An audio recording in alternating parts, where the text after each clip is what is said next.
Imaginons un scénario clinique bien précis. Un enfant arrive aux urgences avec une grave infection, des diarrhées sanglantes, tout ça parce qu'il a mangé un steak haché mal cuit quelques jours plus tôt. Oui, un classique, malheureusement. Voilà. Et face à une infection bactérienne, le premier réflexe, la logique absolue, ce serait de le saturer d'antibiotiques, non? Eh bien, en toxicologie d'urgence, c'est exactement ce geste, administrer un antibiotique classique qui pourrait détruire les reins de cet enfant en quelques heures. C'est c'est tout le paradoxe fondamental de la médecine d'urgence, en fait. On a souvent l'habitude d'une médecine très mécanique, tu vois. On a une bactérie, boum, on donne un antibactérien. Bah oui, c'est ce qu'on apprend à la base. Exactement. Mais la toxicologie, c'est pas de la mécanique, c'est une véritable partie d'échec biochimique. On doit anticiper non seulement ce que fait le poison, mais surtout comment le corps va réagir à notre propre traitement. C'est fascinant. Et pour cette analyse approfondie d'aujourd'hui, on a entre les mains un véritable carnet de bord clinique de toxicologie, un document exceptionnel conçu pour les urgentistes qui décortique les intoxications d'origine alimentaire et mycologique. Un vrai guide de survie, oui. Carrément. L'idée aujourd'hui, pour ceux qui nous écoutent, c'est de décoder ces protocoles médicaux, de comprendre les mécanismes intimes de ces poisons et de voir comment la médecine mène cette course contre la montre cellulaire. Je suis vraiment impatiente d'entrer dans les détails. Tout le défi de cette discipline, en fait, ça réside dans la gestion du temps. Le chronomètre est la seule boussole. Dans ce domaine d'hyperurgence, savoir quand le patient a mangé, c'est infiniment plus critique que de savoir ce qu'il a mangé. Ah ouais, le quand avant le quoi. C'est contre-intuitif.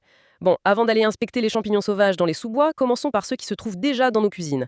Le document ouvre sur les fameuses TIA, les toxi-infections alimentaires. Il y a 4 grands profils identifiés. C'est ça. Le tableau classique, ça commence par les salmonella, souvent liés à la volaille ou aux œufs, qui déclenchent de la fièvre et des diarrhées après 8 à 48 heures d'incubation. D'accord. Ensuite, on a le neurovirus, le grand responsable des épidémies hivernales, tu sais, la fameuse gastro, liée à l'eau ou la transmission manuelle, qui frappe très vite entre 12 et 48 heures avec des vomissements brutaux. Le truc horrible, quoi. Absolument. Il y a aussi Clostridium botulinum, la bactérie des conserves artisanales mal stérilisées, qui provoque une paralysie descendante redoutable. Et enfin, le profil dont tu parlais à l'instant, E. coli entérohémorragique, souvent tapi dans la viande bovine, qui met 3 à 5 jours à révéler sa présence. Et c'est là que notre document devient un véritable manuel d'action. J'ai le premier cas pratique sous les yeux. Imaginons la situation d'Akai.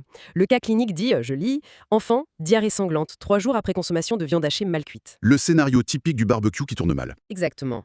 Et la réaction dictée par le protocole est immédiate. Action requise, traitement symptomatique, réhydratation agressive et surtout, contre-indication des antibiotiques non ciblés.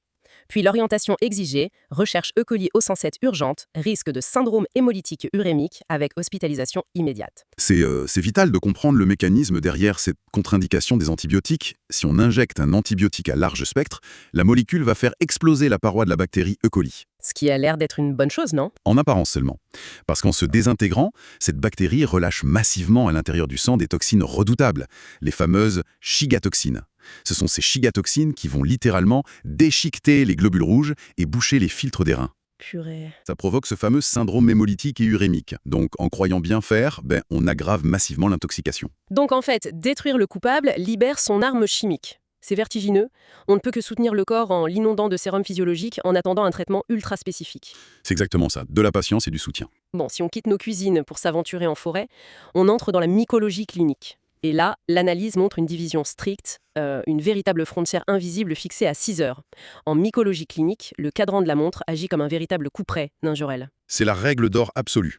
Tout, absolument tout, s'articule autour de ce délai de 6 heures entre la fin du repas et les premiers symptômes. Si les troubles débutent avant 6 heures, on parle de syndrome à latence courte. C'est bruyant, c'est spectaculaire, mais le pronostic est généralement très bon. Ouf, c'est déjà ça. Par contre, si le silence clinique dépasse 6 heures, on bascule dans les syndromes à latence longue.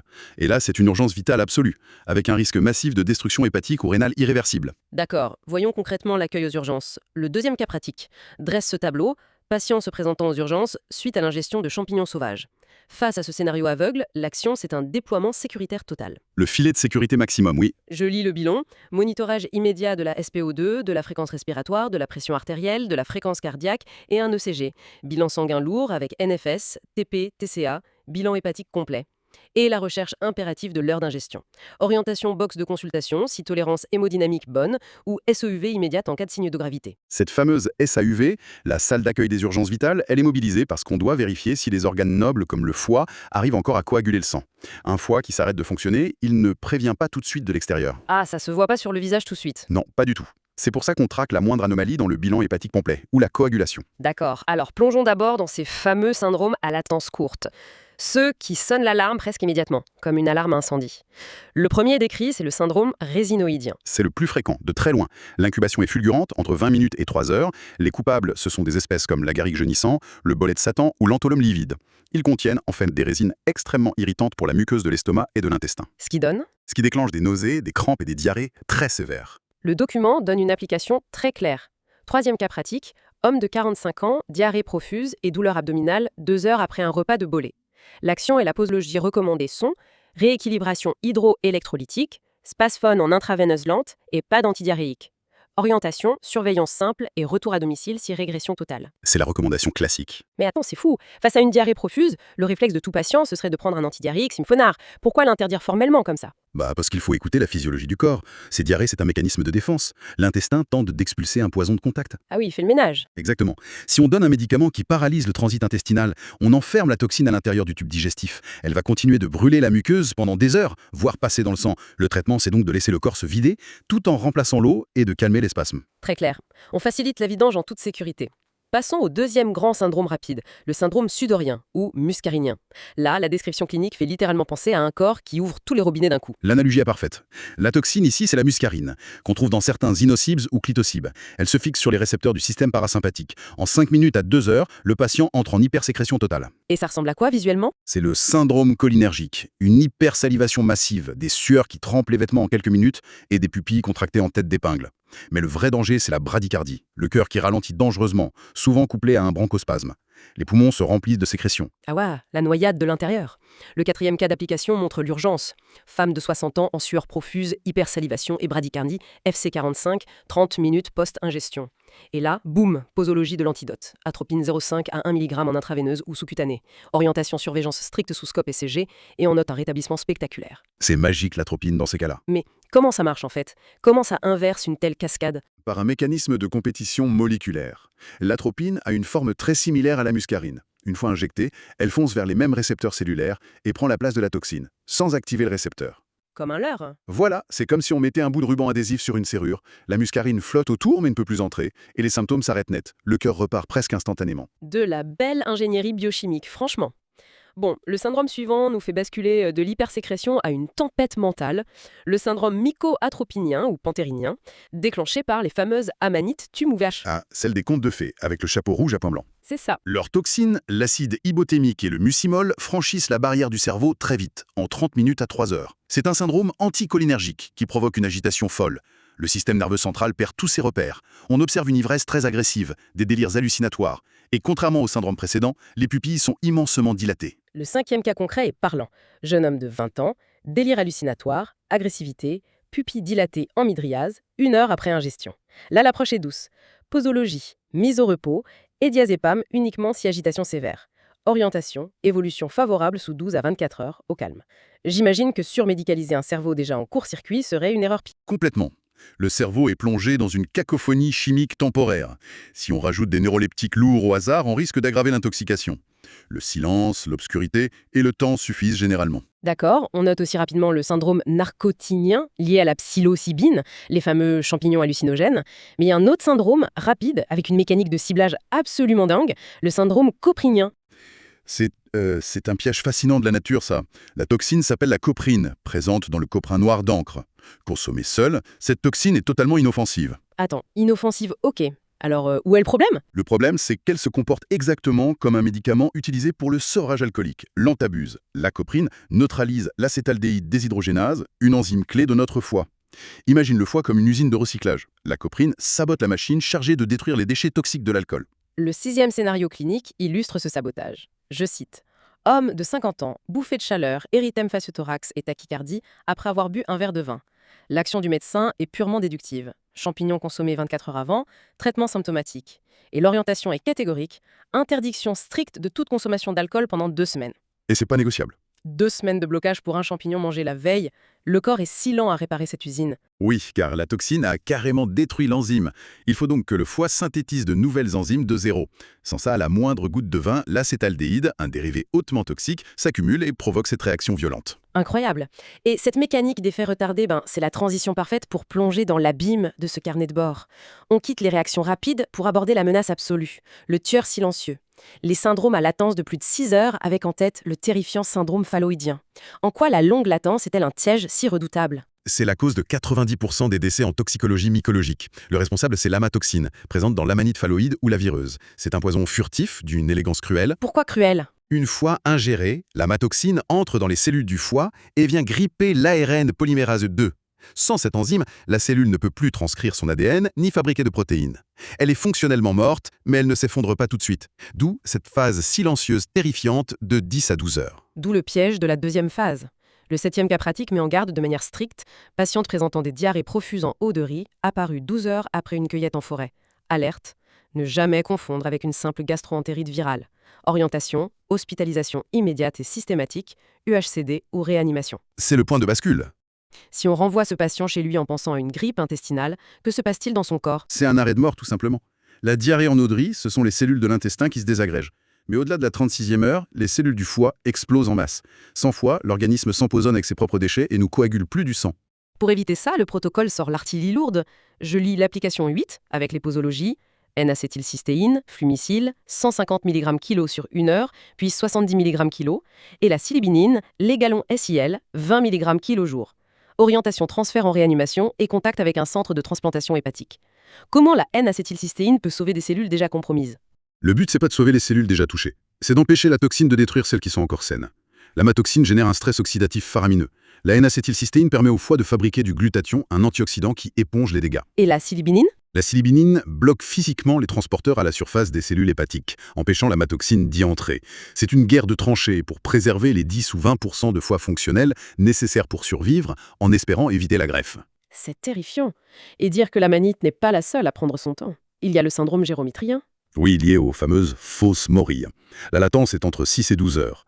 La toxine, la gyrométrine, est détruite par une très longue cuisson, mais une cuisson insuffisante et fatale. Elle attaque le système nerveux central et le foie. Le 9e cas décrit ça, patient confus, présentant des convulsions 24 heures après avoir consommé des fausses morilles insuffisamment cuites. Posologie, vitamine B6 en IV, orientation, transfert immédiat en réanimation médicale. Pourquoi utiliser précisément de la vitamine B6 pour arrêter des convulsions? Parce que la gyrométrine détruit l'enzyme qui utilise la vitamine B6 pour fabriquer le GABA. Et le GABA, c'est la pédale de frein naturelle du cerveau. D'accord, sans frein, le cerveau s'emballe. Voilà, c'est la convulsion. En saturant le sang de vitamine B6, on force le corps à recréer ce frein neuronal. D'une logique implacable. Mais en parlant de retardement, le 10e cas me laisse sans voix. Le syndrome aurélanien. Une latence de 3 jours à 3 semaines. C'est cliniquement effrayant. La toxine, l'aurélanine, agit comme une chimiothérapie sélective qui ne s'attaque qu'aux reins.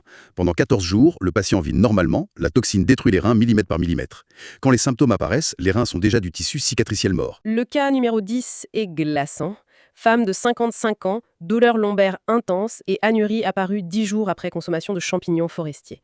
L'action thérapeutique prévient d'un piège. Symptomatique, ne pas utiliser de furosémide, contre-indication durée forcée. Orientation néphrologie, hémodialyse. Forcer les reins avec des diurétiques ici, c'est comme fouetter à cheval mort. C'est tout à fait ça. Le furosémide oblige les cellules du rein à travailler. Mais ici, elles sont nécrosées. Les forcer à l'hyperactivité les tue définitivement. L'unique solution, c'est la machine de dialyse. Et le document ne s'arrête pas là. Il ouvre sur les nouveaux syndromes. La science découvre encore de nouvelles toxicités inattendues sur les muscles, les nerfs et la peau. Ah oui, ça remet en cause pas mal de vieilles croyances. Prends le tricholoма équestre, le bidao, longtemps jugé excellent. Consommé en grande quantité, il déclenche une rhabdomyolyse. Les fibres musculaires se liquéfient. Le 11e cas pratique, myalgie intense et faiblesse musculaire après consommation de tricoloms 3 jours consécutifs. Action, antalgique puissant, hydratation abondante pour protéger le rein, orientation, surveillance cardiaque. Comment la destruction d'un muscle du mollet peut attaquer le cœur? Quand la fibre musculaire se détruit, elle libère son pigment, la myoglobine. C'est une grosse molécule qui se cristallise dans les reins, les bouchant totalement. Et pour le cœur, c'est un muscle pur. La toxine ne fait pas la différence entre un biceps et le myocarde. D'où le risque d'arrêt cardiaque. Le protocole mentionne aussi l'encéphalopathie fulgurante, mais l'atteinte cutanée est visuellement dingue, la dermatite flagellaire causée par le shiitake cru. Oui, lié à un sucre complexe, le lantinane. Plusieurs jours après avoir mangé du shiitake cru, le patient voit apparaître de longues stries rouges sur le corps qui démangent atrocement. En coup de fouet. Le 12e cas le décrit, éruption cutanée très prurigineuse en coup de fouet, 48 heures après un repas de nouilles aux champignons crus, action, traitement symptomatique antihistaminique, orientation, retour à domicile, rassurer le patient, nécessité d'une cuisson complète. Donc une simple cuisson à cœur désamorce la toxine. Exactement, le lantinane est thermolabile, la chaleur casse sa structure. C'est spectaculaire, mais ça n'engage jamais le pronostic vital. Mais toute cette complexité nous mène à la question fatidique. Que fait-on si un patient arrive en panique totale et n'a aucune idée de ce qu'il a mangé? C'est l'essence même de l'urgence. On traque l'horaire, les restes de repas, et on guette les critères de gravité absolue, latence supérieure à 6 heures, diarrhée en audrie, atteinte hépatique, collapsus. Le 13e cas est le scénario du pire. Patient arrivant en détresse sans aucune idée de l'espèce consommée. L'action donne la règle universelle. Réhydratation, antalgique, et en majuscule, éviter le paracétamol en cas de doute hépatique. Orientation SAUREA si latence supérieure à 6 heures. Pourquoi interdire le paracétamol? Parce que son métabolisme se fait exclusivement dans le foie. Si le foie lutte déjà contre l'amatoxine, injecter du paracétamol, c'est jeter de l'essence sur un incendie chimique. C'est l'achever. Ah ouais, la double peine.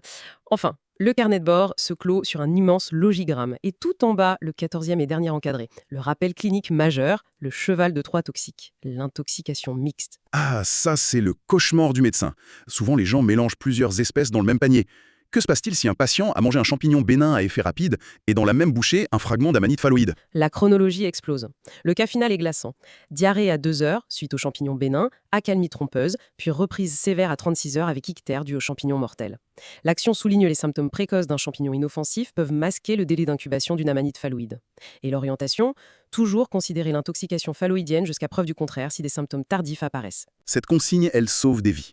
Le patient fait une gastro fulgurante, à 2 heures, il est soulagé quand ça s'arrête. Mais cette accalmie, c'est le moment précis où l'amatoxine détruit silencieusement le foie. Si les symptômes reprennent, on est face à une greffe de foie en urgence absolue. En tout cas, ce carnet de bord nous montre à quel point le temps est la boussole du diagnostic. La vigilance face à la latence est vitale, tout comme l'arsenal thérapeutique précis, de l'atropine à la vitamine B6. Absolument. Et si on prend un peu de recul, il y a une réalité philosophique frappante. On vit une époque qui idéalise le retour à la nature, perçue comme intrinsèquement saine. Mais la nature possède un arsenal de guerre chimique infiniment plus complexe et patient que n'importe quelle invention humaine. C'est clair. Une simple erreur d'identification peut déclencher un compte à rebours invisible de 14 jours dans nos propres cellules. De quoi faire réfléchir à 2 fois avant la prochaine cueillette forestière. Je suis bien d'accord. Je crois que je vais me contenter des champignons de Paris pour l'instant. Merci beaucoup pour cet éclairage fascinant.